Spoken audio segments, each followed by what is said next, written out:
Well, here we are. What a fantastic day. You're both stepping into commitment to each other for life, in name and joined family heritage forever. And to that end, we want to follow the example given to us by your Papa Bill, the 92-year-old patriarch of the Miles family who has run his race well, who for 71 years was married to his wife Mimi, who loved his 3 grandkids and 2 great-grandkids so much. So yeah, we are sad, but we know how proud he is of you, the woman you've become, and he wants nothing but a long and blessed marriage and your own amazing family heritage.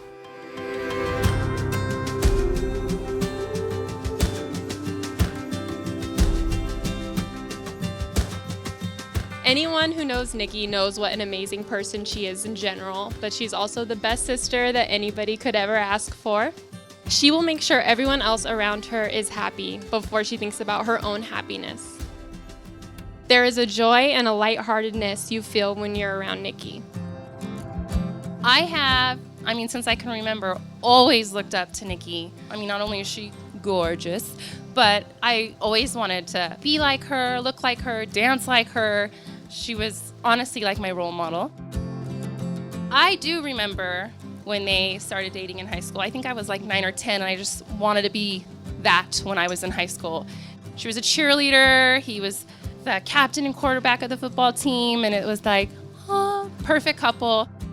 I could tell right away when we met up with him, it was as if no time had passed at all between the two.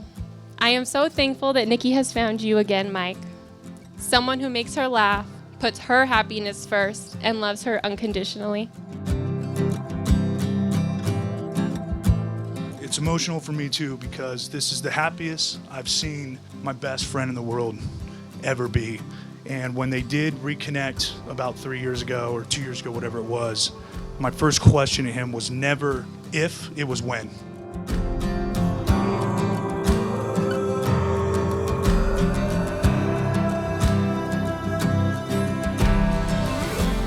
And so it's to that end, just like Papa Bill, that you're entering into your own running race today. It's not the 100 meters, it's not the 200, it's not even that 1500, but it's the full marathon.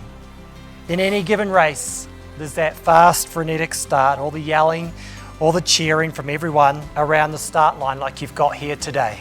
But after that, you settle into that good steady pace, and you soon figure out that it is one foot after the other in the biggest challenge of your life. Your goal was not the start of the race, it's not even the end, but it's those 26 miles in between that make up the marathon in learning to become a strong and efficient team. To run the marathon, you could run as an individual. In fact, for all your lives, that's probably what you've been doing. But any good runner will tell you that you run as a pack, as a team. You have the ability to go faster and further and longer, drafting off one another, each taking turns at leading, each taking turns setting the pace and finding that slipstream behind each other.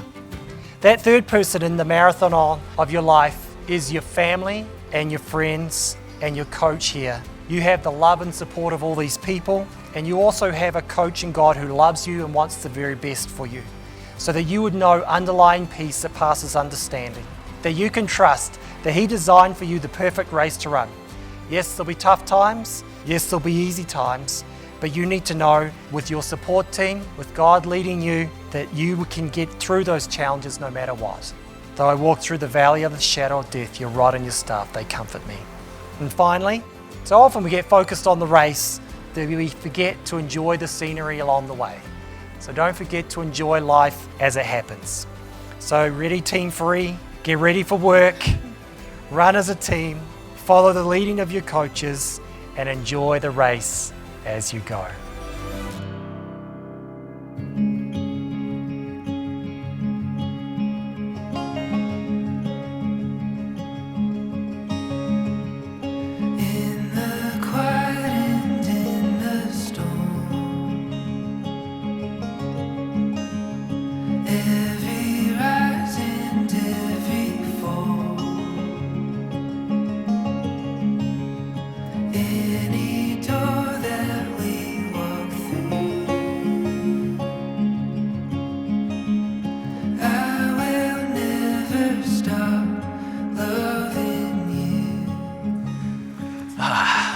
Nicole, I'll never forget the first time I saw you.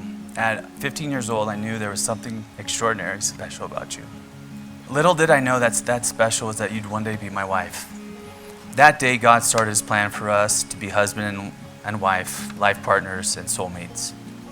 Today and forever, I promise that you will always have my unconditional love.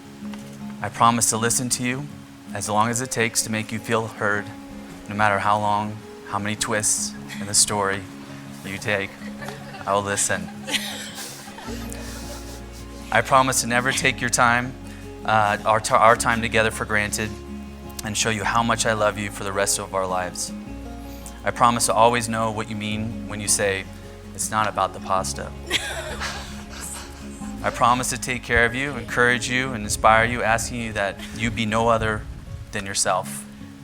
I promise to be your unrelenting cheering squad on the days when life feels too much. I vow to make my life forever yours and build my dreams around you. I promise to remember that only you say who and you say when. I promise to always treat you as the best friend and partner in all life's adventures, big or small, near or far. From this day forward, you'll never walk alone. I vow to be with you in all life's journey and to love you all the days of my life. I love you. Every path that we might find, light of day or black of night. Michael, I knew that night when we reconnected 3 years ago that this was it. When you put your arm around my waist and I got butterflies in my stomach as if we were back in high school. Everything felt right, like this is exactly how it was supposed to be. It felt like what was missing all along. I felt like I was home. Speaking of high school, I want to thank you for not giving up on me and being so persistent all those years ago. I remember thinking there's no way that Michael Ferree, captain of the football team and quarterback, likes me. That and my dad always telling me guys only want one thing. So I'll forever cherish the memories of us driving up to Griffith Observatory in your 57 Chevy. You are the most caring, loving, and selfless man to me. You are the calm to my storms. When you hold my face in your hand and kiss my forehead, or I lean into your shoulder to feel you hold me, I know this is the place I am meant to be for all of time. Michael, you are my forever, my best friend, my dream come true, and my shoulder to lean on. You're my husband. I vow to love you for the rest of our lives. And last but not least, I would like to thank the DM for making this all possible. Anywhere life takes us to, I will never stop loving you. Awesome. Well, here we are, and by the power given to me by the state of California, I now pronounce you husband and wife. Mate, you can kiss your bride.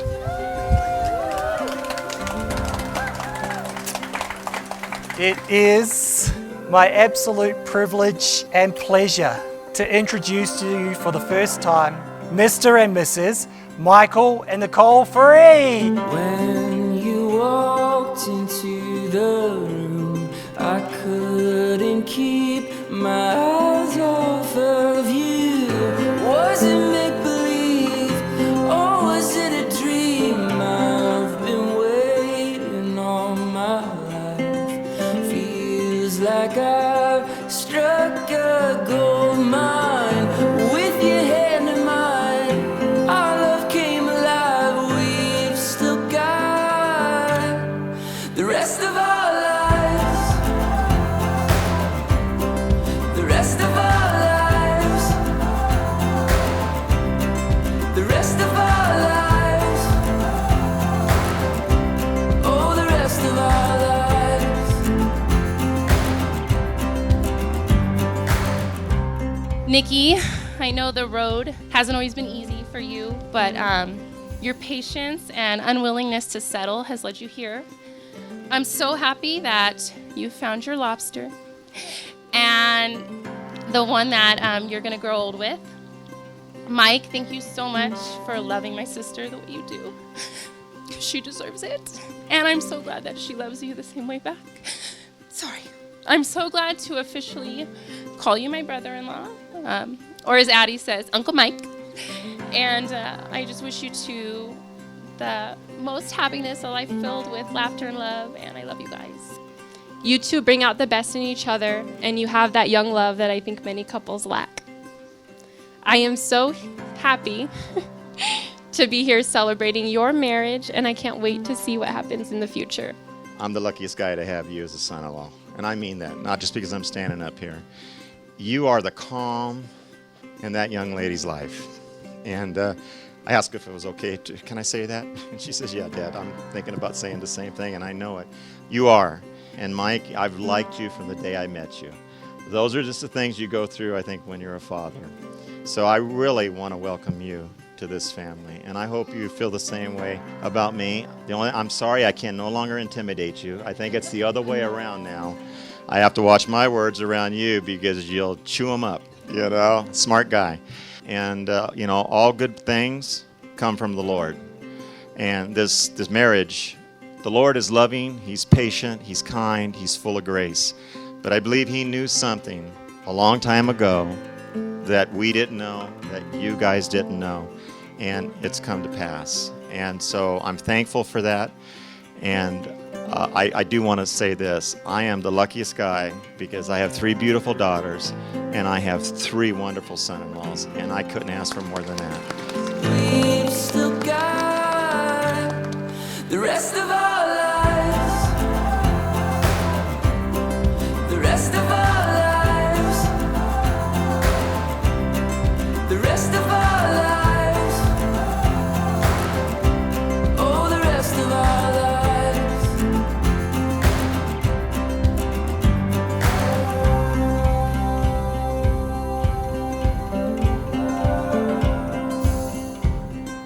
Dance with me beneath the stars, moonlight crashing on